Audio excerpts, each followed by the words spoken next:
Hello, everybody, and a special welcome to Rue, who is the recipient of today's reading. Rue participated in the monthly lottery on Patreon, and that's how she won this reading. If you're also interested in entering this lottery, please check out the details in the description. Without any further ado, let's jump into your situation, Rue. And what I'm going to do now is I'm going to read your question so that me and everybody else who's watching this video can tune into the energy of what's going on with you right now. Okay, so with Rue's permission, I'm going to read her question now. Maybe my situation might seem trivial. I'm in a rather uneventful period of my life with no big problems ahead. Where I'm from, we have 5 years of university, and I don't have and this one was my 4th. Recently, I've been in a sad mood, feeling quite lonely. The first year of university was a new beginning. I was able to make friends and it felt like a family. But eventually, I started losing one after the other for different reasons. I never had many friends because I prefer real connections. But now I don't feel I have one, with the exception of my boyfriend. I don't know how to exactly convey my state, and I hope this is something you need for providing a reading and it's not like I'm just whining. If so, I'm really sorry.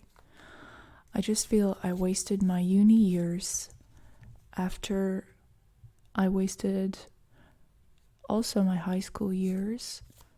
I've always been a very anxious person, afraid of doing anything, always fixated on grades, like my worth depends on it. Like I'm also a very eccentric person. Artistic, I guess, fascinated by impulsive people who are able to live life, but I always lived a safe life that doesn't really satisfy me.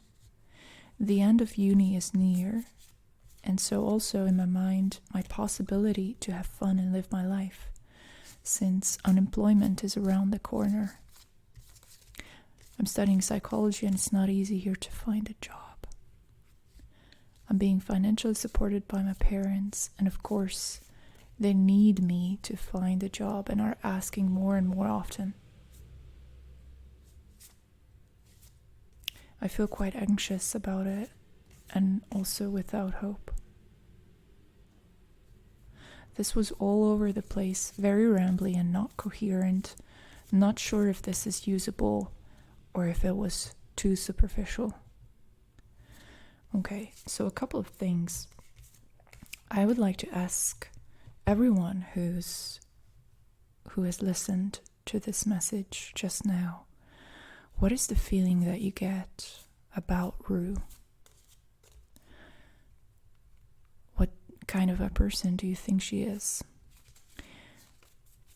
Do you feel judgmental? Do you feel compassion? And let's just try this for a moment. Let's try to see how much space she's taking up. Her soul, her energy. How spacious is it?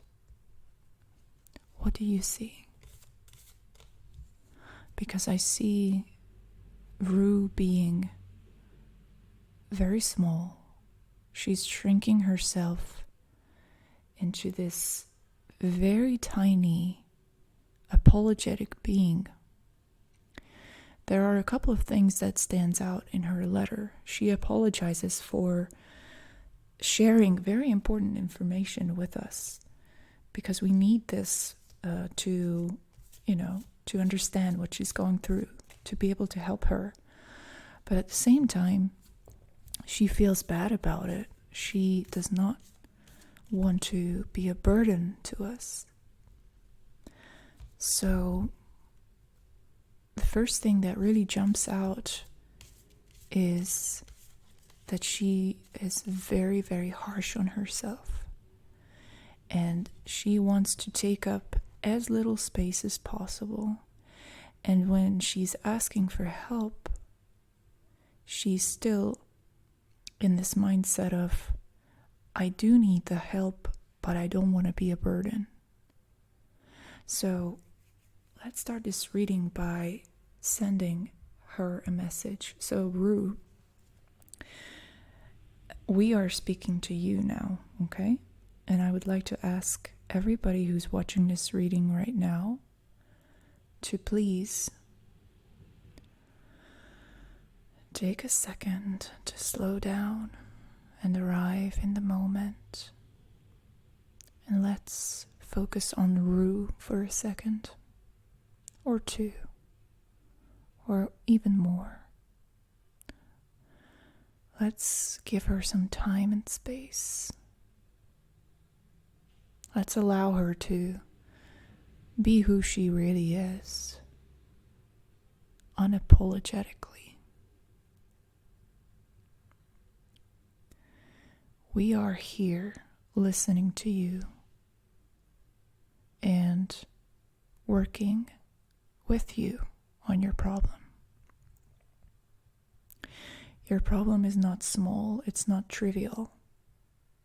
Many of us are going through these same things, the same anxious feelings, and we understand you and appreciate you for the courage to share this experience with us. You are not a burden to us. We come here to this space, this healing space, for the same reason. We all want to heal. And when we help somebody else, we really help ourselves. You have every right to ask for help, and we are here for you. This reading is about you, and I would like to ask those of us who are here watching and relating to what Rue is going through, which is, to put it simply, it's, I think, an enormous level of guilt and shame and a dissatisfaction with who you are. So I would like to ask those of you who can relate to this feeling of being anxious and stuck and feeling like your problems are not big enough to present to the world, but they are big enough to torture you on a daily basis and make your life a living hell. If you can relate to this feeling, please leave a comment for Rue. Let's make it clear for her that she's not the only one fighting, that we are essentially with her because we are struggling with the same things on different levels and in different contexts. But let's do this for her. Let's share our experience with her as well. So, Rue, if you are ready, let's jump into your reading now. We have created some space for you now so that you can enjoy this reading freely and without any guilt. So the problem, I think, the biggest problem that was coming through is that really you feel bad and ashamed about what you perceive to be whining, which is so painful to even read that kind of stuff. To see that you are so cruel to yourself that when you have pain,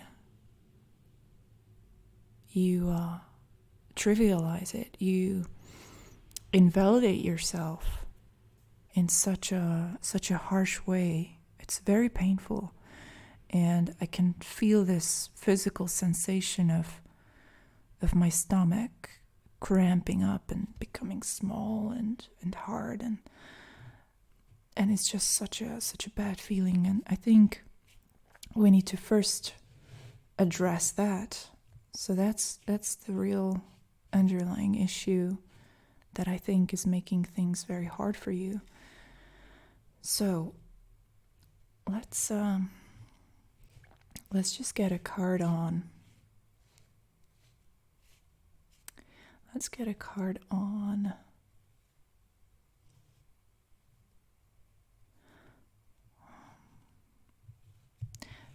which directions you can create more space for yourself, because that's what I think is a real lifesaver for you, to kind of have that spaciousness, that room to grow, which is not provided to you right now because you are telling yourself that you're small, that you're insignificant, that your troubles that they don't matter, that you're whining, all of these things, which are very, very, very destructive. So let's see in which direction you can grow from this.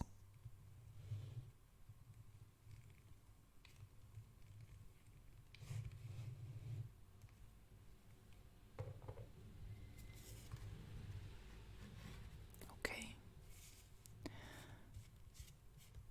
One card to see the underlying issue. So I wanna go a little bit deeper into the problem that we have just analyzed a little bit. Okay. You say you feel like you're wasting your time, you're wasting your youth. You're not capable of enjoying yourself because of this, I think, because of this tendency to really make yourself small, to forbid yourself to ask for more.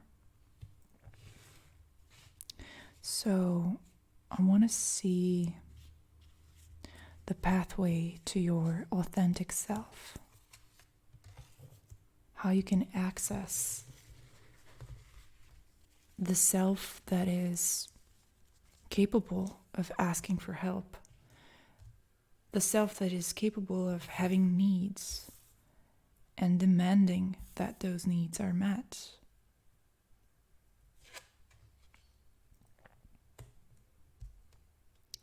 How you can create more space. We have the Ace of Cups here, going with the flow. Easier said than done, right? I can almost feel how this card frustrates you right now. So let's move on. Let's go forward.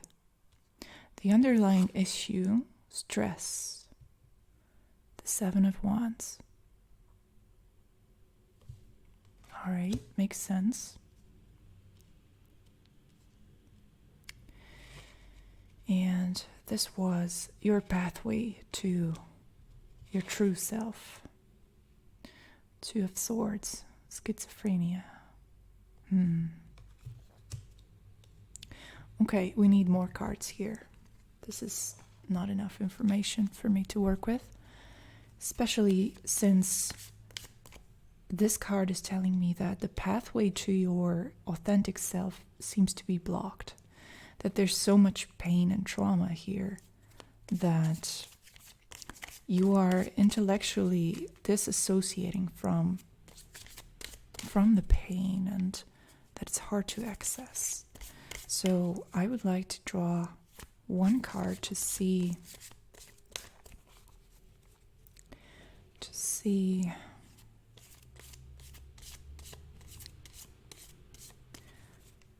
Well, to see what you can do. So if there's anything, any pragmatic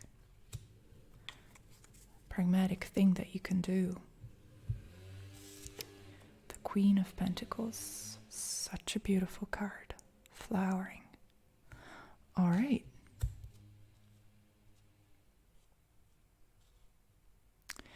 All right, so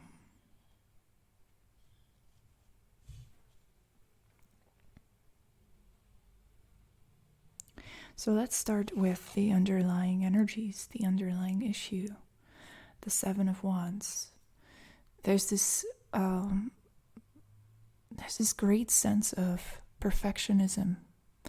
You say that you equate your self-worth with how well you're doing in school, that you always feel like you need to prove your worth. And the underlying issue, I think, is a shock to your system that occurred in the past. The Seven of Wands is essentially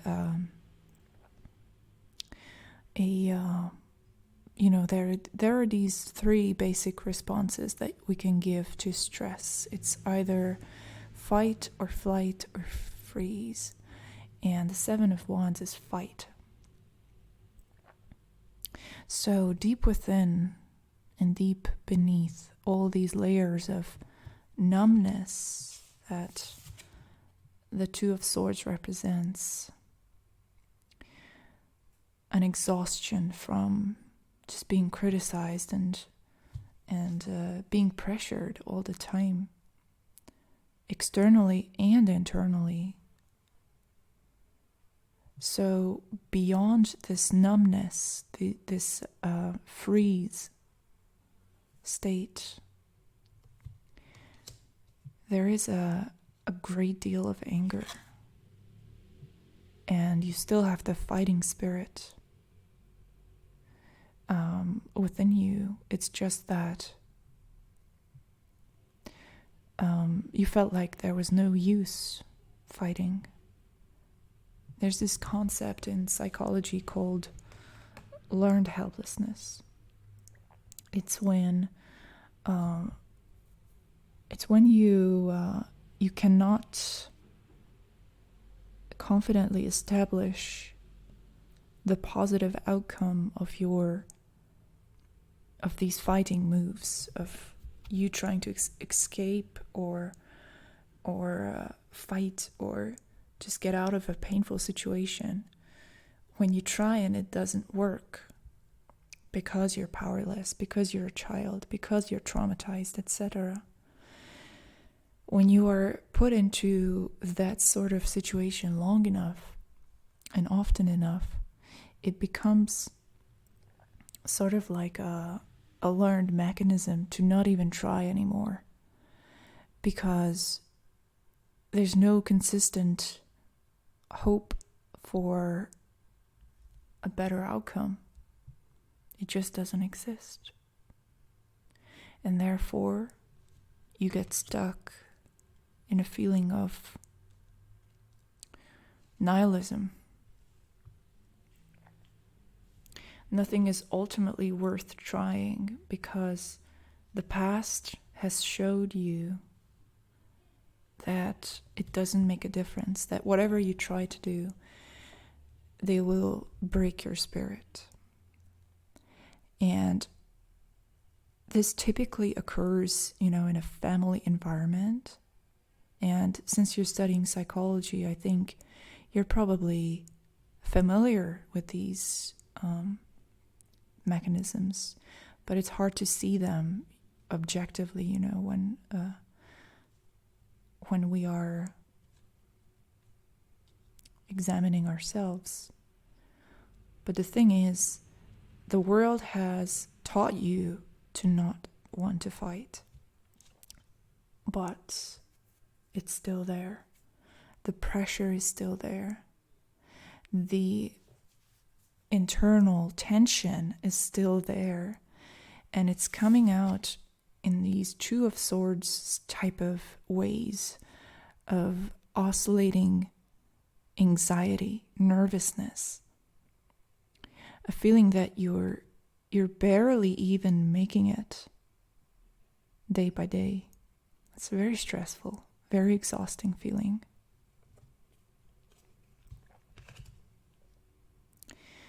And so these two cards are representing the solution to your problem.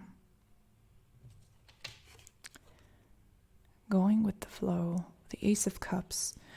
The Ace of Cups is often associated with a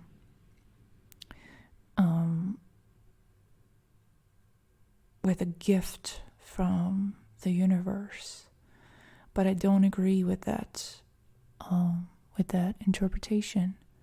I think the Ace of Cups is a state of mind that occurs when you simply accept and allow all kinds of emotions to manifest through you. You allow yourself to cry.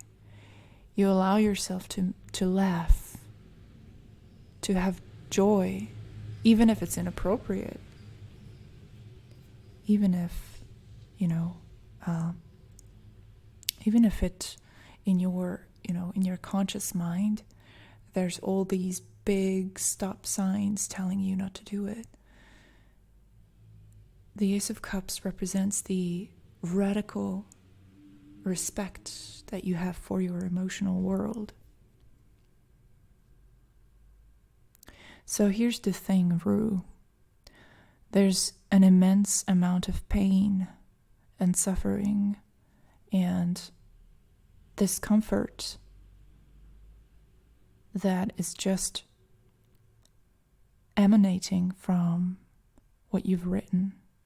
You're obviously in pain. And it doesn't matter why. It should not matter. You don't have to have a valid reason, a rational reason to be in pain emotionally. That's not how it works. The body remembers and stores difficult emotions, and what you're going through might not have to do a lot with your current state. It might be a memory, a past memory of traumatic experiences that you've gone through. So what I'm trying to say is, don't torture yourself with trying to rationalize your pain, trying to find good grounds for suffering. There's never a good reason to suffer. We all know that suffering is bad and we shouldn't suffer. There's never a reason. But there are triggers. And you can start by just accepting that you're feeling weak right now. You feel like you're unsupported, you're pressured, you're unable to open yourself up.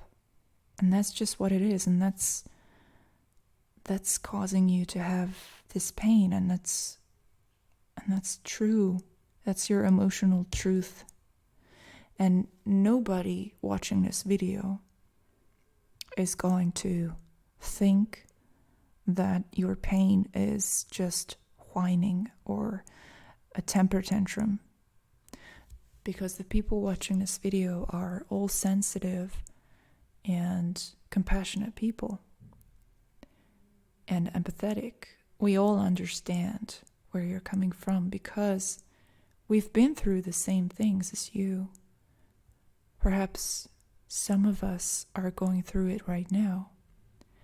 And you opening up about this is helping somebody else watching this in a similar situation. And so ultimately, it's never a bad idea to ask for help. It's never a bratty, naughty thing. Instead, it's sacred. It's beautiful. And I'm happy and thankful that you decided to share this with us. Perhaps now that you see that it's okay to do this, in fact, it's not only okay, it's wonderful. Perhaps now you can get more into the mindset of appreciating this, appreciating your feelings for what they are. If you are in pain, you are in pain. There's no question about it. And feel free to cry about it, to write about it. Perhaps even it could be a good idea to ask for professional help. Just because you're studying psychology doesn't mean that you have the insight to fix your own problems. Perhaps in a therapeutic environment, you can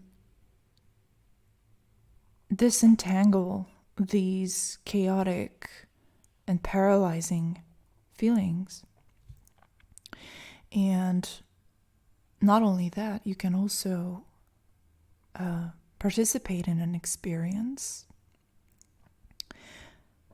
that will help you become a better psychologist in the long run. So if you look at it that way, we are looking for practical solutions here, because I don't think you can think your way out of this.